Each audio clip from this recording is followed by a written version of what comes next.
नमस्कार, आप देख रहे हैं रिपब्लिक भारत। सुबह के 11 बज रहे हैं। आपके साथ मैं हूं श्वेता त्रिपाठी। मेरे साथ इस बुलेटिन में सुजाता है और अनामिका सिंह है। लेकिन शुरुआत इस वक्त की बड़ी खबर के साथ करते हैं। यमुना के जल स्तर में थोड़ी सी गिरावट दर्ज की गई है, क्योंकि लगातार यमुना का जल स्तर बढ़ रहा था, 208 तक पहुंच गया था और इसी के बाद खतरा था कि कहीं पूरी दिल्ली ना डूब जाए, क्योंकि ज्यादातर इलाके जो प्रभावित हो गए थे यमुना के जल स्तर बढ़ने के साथ, वहां पर लोगों के लिए मुश्किलें हो गई थी। कई जगह हमने देखा था जल जमाव इतना ज्यादा था कि गाड़ियां तक नहीं निकल पा रही थी।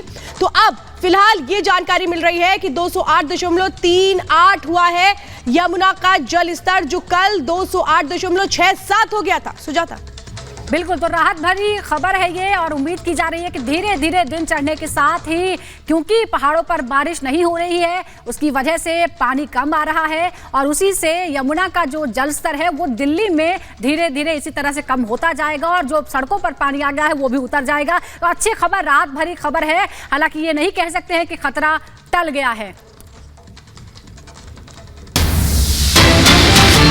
बड़ी खबर आ रही है जहां पे दिल्ली लाल किले पर बाढ़ का कब्जा हो गया है। दिल्ली लाल किले के पिछले हिस्से में जल जमाव हो गया है। आईटीओ, सिविल लाइंस, राजघाट समेत कई इलाकों में यहां पर पानी भर गया है। देखिए जिस तरीके से हालात है, डूबती हुई दिखाई दे रही है दिल्ली, क्योंकि दिल्ली के कई वो इलाके जो रिहायशी इलाके हैं, चाहे वो बीच चौराहे, उन सब पर लगातार पानी भर रहा है। लाल किला जो कि दिल्ली की पहचान, देश की शान, अब उसके पिछले हिस्से में भी जल जमाव दिखाई दे रहा है। यानी कि यमुना की जो स्थिति है विकराल रूप ले रही है यमुना, लिहाजा दिल्ली में सैलाब की स्थिति दिखाई दे रही है।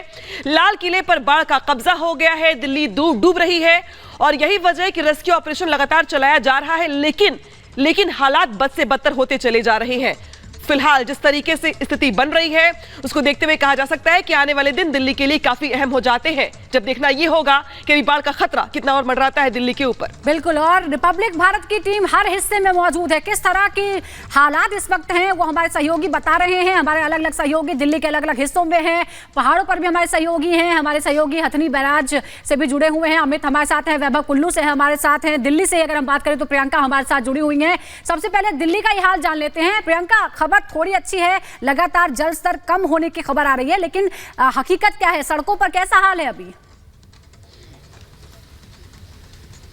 देखिए, खबरें मिल रही हैं कि यमुना का जलस्तर धीरे धीरे कम हो रहा है, लेकिन उस पानी ने जिस तरीके से जनजीवन अस्त व्यस्त किया है ये भी चिंता का सबब बना हुआ है। देखिए, हर कोई, हम देख रहे हैं चारों तरफ इस पानी के बीच में जाकर कवरेज कर रहा है, लेकिन रिपब्लिक भारत के दर्शकों को जो तस्वीर हम दिखाएंगे वो शायद ही आपको किसी और ने दिखाई होगी। आप देखिए, ये सिविल लाइंस इलाका है, वीवीआईपी इलाका है, पुरानी दिल्ली नहीं है। अब यहाँ पर देखिए ये अपार्टमेंट, जब हम इस अपार्टमेंट के भीतर जाते हैं यहाँ पर आप देखेंगे किस तरीके से घरों के भीतर यहाँ पर पानी घुसा हुआ है। ये देखिए, ये नितिन अपार्टमेंट है, यहाँ का ये पोस्ट कॉलोनी है।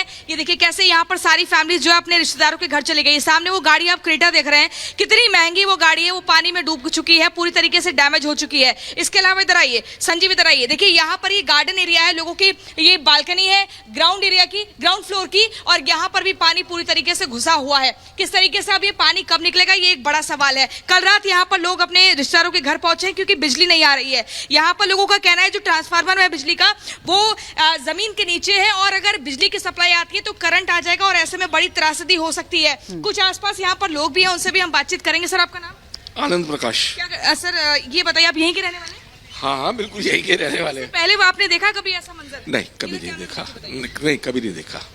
कभी नहीं। ये जो जिस तरीके से हाल हुआ है, आपके घरों में पानी घुस जाता है, सड़कों पर पानी घुसा हुआ है, इसके लिए जिम्मेदार किसको? फर्स्ट टाइम है केजरीवाल साहब, और किसको मानेंगे? केजरीवाल ही जिम्मेदार है इसके लिए, और कौन जिम्मेदार है? कह रहे हैं हम बैठके कर रहे हैं, देख रहे हैं, मंथन बैठ के करने से काम चलते हैं। बैठ के करे काम करने। यहाँ पर लोग अपने घर में नहीं बैठ पा रहे हैं और वहाँ पर वो बैठकों का दौर चल रहा है। मैडम आप इधर आइए। हाँ जी, रिश्तेदारों के घरों में नहीं है, होटलों में रुके हुए हैं। देखिए, लोग होटल्स में रुके हुए हैं जाकर, वो बेवजह उन्हें अपने पैसों को खर्च करना पड़ रहा है। मैडम इधर आइए, आप अभी कुछ हमें बता रही थी, आपका नाम? रितिका गुप्ता। आपकी गाड़ी वहाँ पर फंसी हुई है? मेरी एक गाड़ी पूरी डूब चुकी है। और मुझे नहीं पता, उसका तो कुछ हो ही नहीं सकता। घर में बिजली आ रही है? नहीं। क्या क्या समस्या आप झेल रहे हैं? पानी नहीं है, बिजली नहीं है, और हम अपने घर छोड़ के दूसरी जगह रह रहे हैं। मतलब डूबा जा रहा है दिल कि ये क्या है, हम क्या वीवीपी इलाके में रह रहे हैं और ये एक ब्रिटिश कवि है जिसका नाम है सैमुअल टेलर। उसने कहा था कि चारों तरफ पानी ही पानी है, लेकिन पीने के लिए पानी की बूंद नहीं है। आप सोचिए 1 किलोमीटर का ये पूरा स्ट्रेच है और यहाँ पर गाड़ियां डूब गई हैं, कितना ये नुकसान हुआ है। आप सोचिए, इसका कुछ लोग कह रहे हैं कि इसका इंश्योरेंस का जो रकम है वो भी नहीं मिलेगी, पूरी खत्म हो चुकी जी, है। प्रियंका। आसपास के जो लोग हैं वो होटल्स में जाकर रहने के लिए मजबूर हैं और लगातार स्थिति जो डरा रही है। अभी मौसम विभाग का कहना है चूंकि येलो और ऑरेंज अलर्ट जारी हो चुका है, बारिश अगर दोबारा हुई और दोबारा से अगर पहाड़ी इलाकों में बारिश हुई, हथनीकुंड बैराज में पानी आया, फिर से यमुना में आएगा और फिर से राजधानी दिल्ली जो है वो जलमग्न हो जाएगी।